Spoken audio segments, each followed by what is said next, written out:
Once your Elecbrakes brake controller is installed, it's time to set up the Elecbrakes app. To begin, tap your phone on the Elecbrakes logo on the brake controller. This will open the App Store or Google Play to download the app. Once downloaded, with your headlights turned on, add your brake controller by tapping your phone on the logo again or by adding it manually. If this is your first time pairing this brake controller, the app will guide you through the onboarding process. You can go back to the onboarding process by going to the Settings tab and tapping Onboarding, or keep watching and we'll walk you through it. Before we continue, jump in your vehicle and turn the ignition on, keeping the vehicle in park or neutral. If you're using an EB2 brake controller, ensure your headlights are switched on. If the brake controller is powered via auxiliary, you don't need your headlights on. Let's check your connection. Navigate to the home screen of the Elecbrakes app. The blue inactive override icon indicates that the brake controller is connected and ready to tow. Next, put your foot on the brake pedal. If the home screen's central icon is now red, it means the brakes are active. The central icon turns red whenever braking occurs, including during a sway event, normal braking, or when using manual override. If this is the first time using your brake controller, or if you've recently changed its mounting position, you'll need to calibrate the forward direction. Take a short drive and apply the brakes a few times to set the forward direction. Calibration usually sets after 1 to 3 braking events, and the app will notify you once it is calibrated. The forward direction will continue to refine while you drive and become more accurate over time. To confirm calibration, stop the vehicle. On the app, tap Data, then scroll to the accelerometer section. You'll see the angle shown in degrees. If it still displays auto, calibration hasn't occurred yet. If so, repeat the short drive and braking steps. Now the calibration is complete. Let's fine-tune your settings. Minimum brake response sets the minimum amount of braking that your trailer will apply when you press the brake pedal, regardless of how hard or soft you are braking. Select minimum. If this is your first time adjusting it, the setting will be at 10%. Drive forward slowly at about 20 km per hour and press the brakes very lightly. If the trailer feels jumpy or pulls back sharply, decrease the value. If you can't feel the trailer slowing you down, increase the value. Experiment with small changes until you feel smooth, synchronous braking. Tap back to confirm.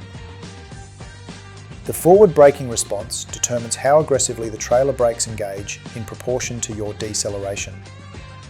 To set the forward response, brake normally over a variety of conditions and make small adjustments as needed. If the trailer feels like it's pulling you back, decrease the setting. If the trailer isn't helping you slow down, increase the setting. The ideal setting is when the tow vehicle and trailer brake feel like they are braking together. Tap back to confirm. Now let's set the reverse. Select reverse, then slowly reverse your vehicle and apply the brakes. Increase the setting if the trailer pulls back, decrease it if the trailer pushes forward. The optimal reverse setting is when the tow vehicle and trailer brake as one. Experiment with small changes until you are happy with the feel of the response. The reverse response is less critical for everyday towing, but can be helpful for electric over hydraulic brakes, heavy trailers, or reversing down steep hills. Tap back to confirm. Override allows you to manually apply the trailer brakes without activating the vehicle's brakes. This can be used to manually mitigate trailer sway. Select Override. We recommend matching your override to your forward response. Matching override to forward response ensures that when you manually apply the trailer brakes, they respond with similar intensity and speed as they would during normal braking. This keeps braking smooth and predictable, whether using the vehicle's brakes or the manual override. You can adjust override separately if you need more control in situations like sway correction or low-speed maneuvering. This flexibility ensures safer and more adaptable braking. You can turn SwayControl on or off for each program. Open Settings and select the program you want to adjust.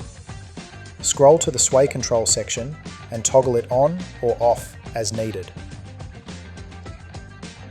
To adjust the sensitivity level, tap the orange SwayControl icon. You can adjust the slider from the home screen or within a specific program to set how responsive the system is, from low to high. If SwayControl feels overactive, check that the brake controller is installed in the recommended position, ideally within 1 metre of the tow ball. The Elecbrakes app allows you to configure up to 5 programs to suit your towing setup. Tap Settings and select the program you want to modify. From here you can name the program, adjust the minimum, forward, reverse and override settings. You can also turn SwayControl on or off and adjust the sway sensitivity level. For quick access to minimum and forward settings on the selected program, swipe right to left from the home screen. To switch between your 5 custom programs, swipe left to right from the home screen to view your list, then simply select the program you want to use. Adjust the settings in each program based on your different towing scenarios and name them for easy reference. The ideal setup is when you can no longer feel the trailer pushing or pulling while braking. Once you've set minimum, forward, reverse and override levels, your braking should feel smooth and balanced, making it comfortable to use the same settings for both freeway and suburban, and even off-road driving without needing further adjustments. If you change trailers, vehicles, load weight or terrain, you can simply switch to one of your other customised programs based on the towing conditions.